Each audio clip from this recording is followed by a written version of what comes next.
Hello friends, सत श्री अकाल, नमस्ते, आदाब और welcome back to the channel free to travel. Friends, आज है 11 अक्टूबर और आज से जापान का tourist visa for individual traveller for solo traveller open हो चुका है। अगर आप अकेले जापान में टूरिज्म के लिए जाना चाहते हैं तो फ्रेंड्स, जापान का वीज़ा टूरिस्ट वीज़ा ओपन हो चुका है। अब आप बिल्कुल जा सकते हैं। अपॉइंटमेंट्स इसकी काफ़ी दिन पहले से आ रही हैं, तो अपॉइंटमेंट्स ओपन है। बेंगलोर और दिल्ली से जो अप्लाई करना चाहते हैं वो अप्लाई कर सकते हैं, अपॉइंटमेंट्स आ रही हैं। इसके अलावा जालंधर और चंडीगढ़ के लिए अभी स्लॉट ओपन नहीं है, अपॉइंटमेंट्स नहीं आ रही हैं। इसके अलावा कैलकाटा, बॉम्बे और हैदराबाद, इन जगहों से अगर आप अप्लाई करना चाहते हो तो आपको अपॉइंटमेंट लेने की ज़रूरत नहीं है, वॉक इन सर्विस है। बट आपको सिर्फ टाइमिंग पता करनी पड़ेगी कि किस टाइम से किस टाइम तक आपको वहाँ पर जाना है कॉन्सुलेट में। बट अगर आप दिल्ली और बेंगलोर में अगर आप जाते हैं तो अगर आप इन जगहों से अप्लाई करना चाहते हैं तो आपको अपॉइंटमेंट लेनी पड़ेगी। तो फ्रेंड्स, जापान के टूरिस्ट वीज़ा के लिए कौन कौन से डॉक्यूमेंट्स लिए जा रहे हैं, इसकी क्या वीज़ा फ़ीस है, और इसके अलावा आपको वीज़ा फी इसका जो वीज़ा फॉर्म है वो कैसे भरना है, तो ये सारी चीज़ें मैं आपको इस वीडियो में बताने वाला हूँ। इस वीडियो को लास्ट तक ज़रूर देखना। चैनल अगर आपने सब्सक्राइब नहीं किया तो सब्सक्राइब ज़रूर कर लेना, क्योंकि इस चैनल पे आपको वीज़ा रिलेटेड और ट्रैवल रिलेटेड वीडियोस मिलती रहेंगी। तो फ्रेंड्स, ये सारी चीज़ें मैं आपको ऑन स्क्रीन बताने वाला हूँ। तो फ़िलहाल मैं आपको अपनी कंप्यूटर की स्क्रीन पर ले जाता हूँ, जहाँ पर आपको मैं सारी चीज़ें एक्सप्लेन करूँगा और कैसे क्या आपको वीज़ा अप्लाई करना है, किस कैटेगरी में करना है, वो आपको जो है मैं आपको दिखाऊंगा। तो चलते हैं फ़िलहाल फ्रेंड्स अपनी कंप्यूटर की स्क्रीन पे। तो फ्रेंड्स, सबसे पहले जो है आइडेंटिफाई वीज़ा टाइप में आ जाते हैं। यहाँ पर वीज़ा टाइप पे क्लिक कर लेते हैं और ये वीज़ा इन्फॉर्मेशन है, regions under the jurisdiction of Japan. तो consulate general of Japan Mumbai में जो अप्लाई करना चाहते हैं वो ये जुरिसडिक्शन वाले अप्लाई कर सकते हैं, जैसे कि महाराष्ट्र, गोवा, गुजरात, मध्य प्रदेश, छत्तीसगढ़, दमन, दीव, दादरा एंड नगर हवेली। और उसके अलावा embassy of Japan new Delhi से जो अप्लाई कर सकती है, जो स्टेट्स अप्लाई कर सकती है वो ये स्टेट्स हैं, आप पढ़ सकते हैं, काफ़ी सारे स्टेट्स हैं। इसके अलावा consulate general of Japan Kolkata है, जिसमें वेस्ट बंगाल, बिहार, झारखंड, उड़ीसा है।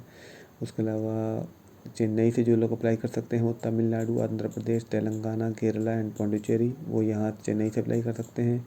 इसके अलावा बेंगलुरु से जो अप्लाई कर सकते हैं वो कर्नाटक स्टेट के जितने भी उसमें सिटीज़ आते हैं वो यहाँ से अप्लाई कर सकते हैं, बेंगलुरु से। तो फ़िलहाल हम सबसे पहले जो है न्यू दिल्ली वाले पे क्लिक कर लेते हैं और यहाँ पर जो है फ्रेंड्स हमें टेम्प्रेरी विजिटर वीज़ा पे क्लिक करना है। और इसमें फ्रेंड्स जो है ओवरव्यू में सबसे पसंद ये नीचे पढ़ लेते हैं। This visa allows people to visit Japan for a holiday और recreation for a stay up to 90 days. तो फ्रेंड्स, आप 90 डेज़ तक यहाँ पर जापान में जा सकते हैं।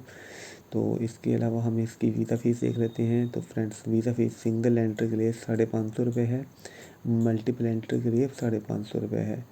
और नेशनलिटी इंडियन, अगर आप इंडिया में दूसरे नेशनल जो यानी कि दूसरे जो कंट्री के लोग इंडिया से अप्लाई करना चाहते हैं तो उनकी फ़ीस 2050 है उनकी सिंगल एंट्री के लिए, और मल्टीपल एंट्री के लिए वो उन्हें 4100 रुपये देने हैं। इसके अलावा फ्रेंड्स, प्लीज़ नोट में आप पढ़ लेते हैं, visa fees is refunded only if the visa is not approved by the embassy. अगर जापान की एम्बेसी आपका वीज़ा अप्रूव नहीं करती है तो वो आपको 550 रुपये जो उसकी वीज़ा फ़ीस है वो आपको रिफ़ंड कर देती है। तो फ्रेंड्स, ये एक बहुत बढ़िया चीज़ है। इसके अलावा आपको 650 रुपये VFS की फ़ीस देनी पड़ेगी और 500 रुपये आपको कुरियर सर्विस के देने पड़ेंगे। अगर आप कुरियर सर्विस लेना चाहते हैं तो आपको कुरियर चार्जेस 500 रुपये देने पड़ेंगे। लगभग 1700 रुपये आपको टोटल देने हैं विद कुरियर चार्जेस। इसके अलावा फ्रेंड्स, हम आ जाते हैं डॉक्यूमेंट्स रिक्वायर्ड। तो इसकी रिक्वायरमेंट लिस्ट है, तो अभी हम इसे देख लेंगे। फ़िलहाल फ़ोटो की स्पेसिफिकेशन देख लेते हैं। तो ये फ्रेंड्स है, not more than 6 month old, photo आपकी 6 महीने से ज़्यादा पुरानी ना हो, 2 बाय 2 इंच की फ़ोटो होनी चाहिए। तो बाकी का जो है हेड और आपकी चिन के थोड़ी सी स्पेसिफिकेशन आपको ये देखनी पड़ेगी। आपके फ़ोटोग्राफ़र के पास जाके आप उन्हें बता सकते हैं कि आपको 2 बाय 2 इंच की फ़ोटो चाहिए और लगभग 70% जो है फेस बड़ा होना चाहिए। इसके अलावा फ्रेंड्स, कलर फ़ोटो होनी चाहिए प्लेन वाइट बैकग्राउंड में, और आप स्ट्रेट देख रहे हो और आपका फेस भी साफ नज़र आ रहा हो और अच्छी क्वालिटी पेपर पे वो प्रिंट होनी चाहिए। इसके अलावा फ्रेंड्स, प्रोसेसिंग टाइम में ये इसका जो प्रोसेसिंग टाइम है मिनिमम 4 वर्किंग डेज है, पर मैंने ये फिर से कंफर्म किया था तो वो बोल रहे थे 7 to 15 डेज़। तो आप मान के चलो 7 to 15 डेज़ भी हो सकते हैं फ्रेंड, जैसे कि साउथ कोरिया के केस में हो रहे हैं। जब साउथ कोरिया का वीज़ा अप्लाई करते हैं तो काफ़ी टाइम लग रहा है, क्योंकि अब जापान में भी लोग काफ़ी वीज़ा अप्लाई करेंगे, जापान का वीज़ा अप्लाई करेंगे तो काफ़ी दिन लग सकते हैं, काफ़ी टाइम लग सकता है। इसके अलावा यहाँ प्रोसेसिंग टाइम में इंक्रीज़ और डिक्रीज़ जैसे यहाँ पे भी लिखा हुआ है नई दिल्ली में। इसके अलावा फ्रेंड्स डाउनलोड फॉर्म में, ये डाउनलोड फॉर्म यहाँ से आपने करना है। तो ये आपका फॉर्म डाउनलोड हो जाता है, वीज़ा फॉर्म। तो देख लेते हैं फ्रेंड्स वीज़ा फॉर्म को भी। तो ये वीज़ा फॉर्म है, visa application form to enter Japan. तो ये फ्रेंड 2 पेजेस का वीज़ा फॉर्म है। इसे आप चाहे तो आप यहाँ से भर सकते हैं ऑनलाइन, और बाद में फिल करके इसे आप जो है प्रिंट कर सकते हैं, और या फिर इसे आप डाउनलोड करके बाद में भी मैनुअली भी फिल कर सकते हैं ब्लॉक लेटर्स में या कैपिटल लेटर्स में। इससे पहले फ्रेंड्स इसको मैं अभी बताऊंगा आपको वैसे आप इस फॉर्म का आपको कैसे भरना है। तो फ़िलहाल सबसे पहले जो है हम देख लेते हैं कि इसकी जो इसकी रिक्वायरमेंट जो इसके डॉक्यूमेंट्स की क्या रिक्वायरमेंट्स है, क्या क्या डॉक्यूमेंट्स चाहिए, तो वो हम देख लेते हैं।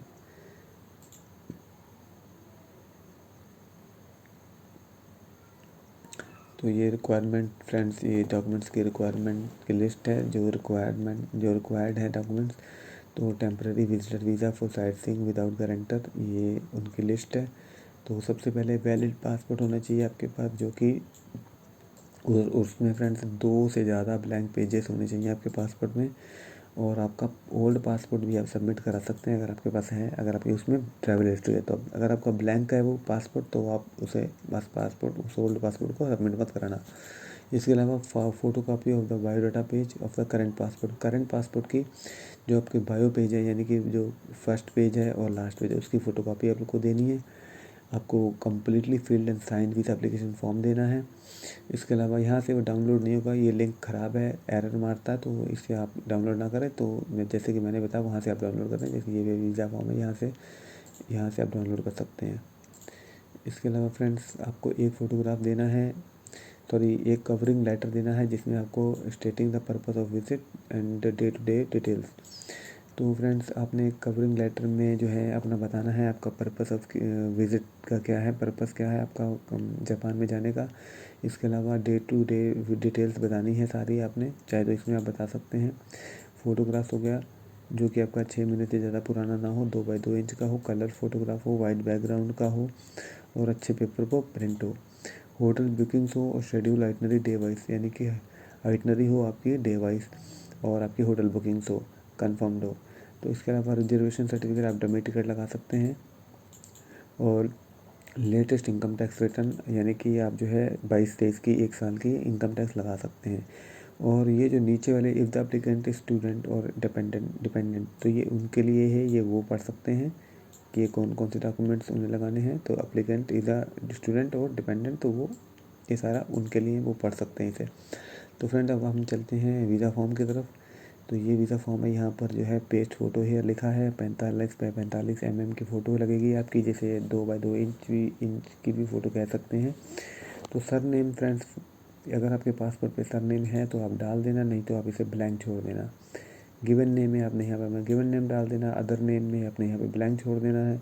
डेट ऑफ बर्थ डालनी है, प्लेस ऑफ बर्थ डालना है, अपने शख्स में मेल फीमेल की अपनी इन्फॉर्मेशन देनी है।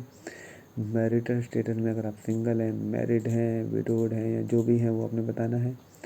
उसके अलावा फॉर्मर एंड और अदर नेशनलिटी और सिटीजनशिप, अगर आपने सॉरी ये मैंने छोड़ दिया, नेशनलिटी और सिटीजनशिप यहाँ पे आपने इंडिया डालना है। इसके अलावा फॉर्मर और अदर नेशनलिटी और सिटीजनशिप, इसके अलावा अगर आपकी पहले कोई सिटीजनशिप थी या नेशनलिटी थी आपकी, तो आपने वो बतानी है। और इसके अलावा अभी भी आपकी इंडियन की भी नेशनलिटी है, और किसी कोई और नेशनलिटी भी अगर आपके पास या सिटीजनशिप है तो आप यहाँ पर मेंशन करेंगे। ID number issued to you by your government, अगर आपकी इंडिया की गवर्नमेंट ने आपको आधार कार्ड या कोई और दूसरा आईडी आपको इशू किया तो आप यहाँ पे उसका आधार कार्ड डाल सकते हैं। और इसके अलावा पासपोर्ट टाइप आपका ऑर्डिनरी हो गया। Place of birth, place of issue, passport आपका कहाँ से इशू हुआ उसके आपने बताना, उसके बारे में बताना है। उसके अलावा इशूइंग अथॉरिटी, आपका पासपोर्ट किस अथॉरिटी ने इशू किया वो बताना है। पासपोर्ट का आपका नंबर यहाँ पे आपने बताना है। डेट ऑफ इशू, आपका पासपोर्ट डे मंथ ईयर के हिसाब से आपने अपना पासपोर्ट इशू हुआ है जब, उसके बारे में बताना है। डेट ऑफ एक्सपायरी, आपका पासपोर्ट कब एक्सपायर हुआ वो बताना है। Purpose of visit to Japan वो आपने बताना है, आपका जो है आपका पर्पस क्या है जापान जाने का, तो वो बताना है आपने। Intended length of stay in Japan, जैसे आपके 6 डेज रुक रहे हैं तो आपने यहाँ पे 6 डेज लिख देना है, टाइप करना है। इसके अलावा डेट ऑफ अराइवल, जैसे आप मान लीजिए 25 अक्टूबर को जा रहे हैं तो आपने 25 अक्टूबर डाल देनी है। जो भी डेट में आप जा रहे हैं वो आपने डेट डाल देनी है। और उसके बाद पोर्ट ऑफ एंट्री, अगर आप टोक्यो जा रहे हैं तो आप टोक्यो डाल देंगे, या किसी और शहर में जा रहे हैं तो वहाँ जा रहे हैं। अगर आप यहाँ पे थाई एयरवेज से जा रहे हैं, सिंगापुर एयरलाइन से जा रहे हैं, किसी इंडियन एयरलाइन से जा रहे हैं तो वो आप डाल देंगे। किसी भी एयरलाइन से जा रहे हैं तो वो आप डाल देंगे फ्रेंड्स। तो फिलहाल मैं भी इसे काट देता हूँ। और इसके अलावा names and address of hotel, अगर आप होटल में रुक रहे हैं तो आप होटल का नाम, उसका एड्रेस डाल देंगे, उसका फ़ोन नंबर डाल देंगे। अगर किसी दोस्त के पास, किसी के पास जा रहे हैं तो उसका नाम, फ़ोन नंबर और एड्रेस डालेंगे। Dates and duration of previous stay in Japan, अगर आप पहले जापान गए हैं तो आप उसका आपको बताना पड़ेगा, उसकी डेट बतानी पड़ेगी और आप कितने दिन वहाँ पर रुके थे उसके बारे में बताना पड़ेगा। योर करंट रेजिडेंशियल एड्रेस, आपका जो जिस जगह पे अभी आप रह रहे हैं पासपोर्ट के अलावा, तो उसका एड्रेस डालना पड़ेगा। और उसके अलावा अगर आप if you have more than one address, अगर आपके पास अगर आपके 2-3 एड्रेस हैं तो आप उनके बारे में आप बता सकते हो, सारे एड्रेस में यहाँ पे लिस्ट कर सकते हो। यहाँ पे address, telephone number, mobile number, email address बता सकते हो। करंट प्रोफेशन और ऑक्यूपेशन, आप अपने करंट प्रोफेशन के बारे में यहाँ बताएंगे, आपकी क्या पोजीशन है, आपके ऑक्यूपेशन में वो बताएंगे। जैसे आप जॉब करते हो तो अपनी कंपनी का नाम और आपकी क्या पोजीशन है अपनी कंपनी में वो बतानी है, डेजिग्नेशन जिसे हम बोल सकते हैं। इसके अलावा अगर आप बिज़नेस करते हैं तो अपना बिज़नेस बताना पड़ेगा, बिज़नेस का नाम बता सकते हैं। और या फिर आप यहाँ लिख सकते हैं एम्प्लॉयड या एम्प्लॉयर के बाद आप बिज़नेस ओनर लिख सकते हैं, बिज़नेस प्रोप्राइटर लिख सकते हैं, या फिर अपनी कंपनी का नाम बता सकते हैं। Name and address of employ, यहाँ पे अपने अगर आप बिज़नेस करते हैं तो अपनी कंपनी का नाम बता के टेलीफोन नंबर, एड्रेस डाल सकते हैं। इसके अलावा पार्टनर्स, प्रोफेशन, ऑक्यूपेशन और that of parents if applicant is minor, अगर एप्लीकेंट माइनर है तो वो यहाँ उस पेरेंट्स का ऑक्यूपेशन या प्रोफेशन बता सकता है, या फिर अगर वो माइनर है और अपने पार्टनर का प्रोफेशन या ऑक्यूपेशन वो यहाँ पर मेंशन कर सकता है। गारंटर और रेफरेंस, अगर आपके पास कोई गारंटर है, कोई गारंटर के पास जा रहे हैं तो उसका आपको रेफरेंस देना है, उसका गारंटर के बारे में बताना, नाम और टेलीफोन नंबर बताना, उसका एड्रेस, डेट ऑफ बर्थ, ये सारी इन्फॉर्मेशन देनी है गारंटर की। इसके अलावा इन्वाइटर इन जापान, अगर आपको किसी ने इन्वाइट किया जापान में तो उसकी इन्फॉर्मेशन देनी है। इसके अलावा have you ever been convicted of a crime और ऑफेंस इन एनी कंट्री, आपको यस नो ये सारी इन्फॉर्मेशन, ये सारा रीड कर लेना है और आपको यस नो की इन्फॉर्मेशन देनी है। इसके अलावा यहाँ पे डेट ऑफ एप्लीकेशन, जिस डेट को आप वीज़ा अपनी एप्लीकेशन को सबमिट करा रहे हो VFS में या कॉन्सुलेट में, तो आपने वो डेट डाल देनी है। इसके अलावा सिग्नेचर ऑफ एप्लीकेंट, आपने यहाँ पे अपने सिग्नेचर कर देने हैं जो आपने पासपोर्ट पे किए हैं। तो फ्रेंड्स बहुत इजी फॉर्म है, बहुत छोटा फॉर्म है साउथ कोरिया की तुलना में। तो फ्रेंड्स आई होप मैंने सारी चीज़ों को आपको बताया, सारी चीज़ें आपको लगभग बता दी हैं कि डॉक्यूमेंट्स कौन से लगने हैं, वीज़ा फॉर्म कैसे भरना है, फ़ीस कितनी है। तो लगभग मैंने ऑलमोस्ट सारी चीज़ें आपको कवर कर दी इस वीडियो में। आई होप आपको ये वीडियो पसंद आई होगी। अगर पसंद आई है तो लाइक शेयर कर देना, चैनल को सब्सक्राइब कर लेना। मिलते हैं फ्रेंड दूसरी किसी और न्यू वीडियो में, तब तक के लिए सत श्री अकाल।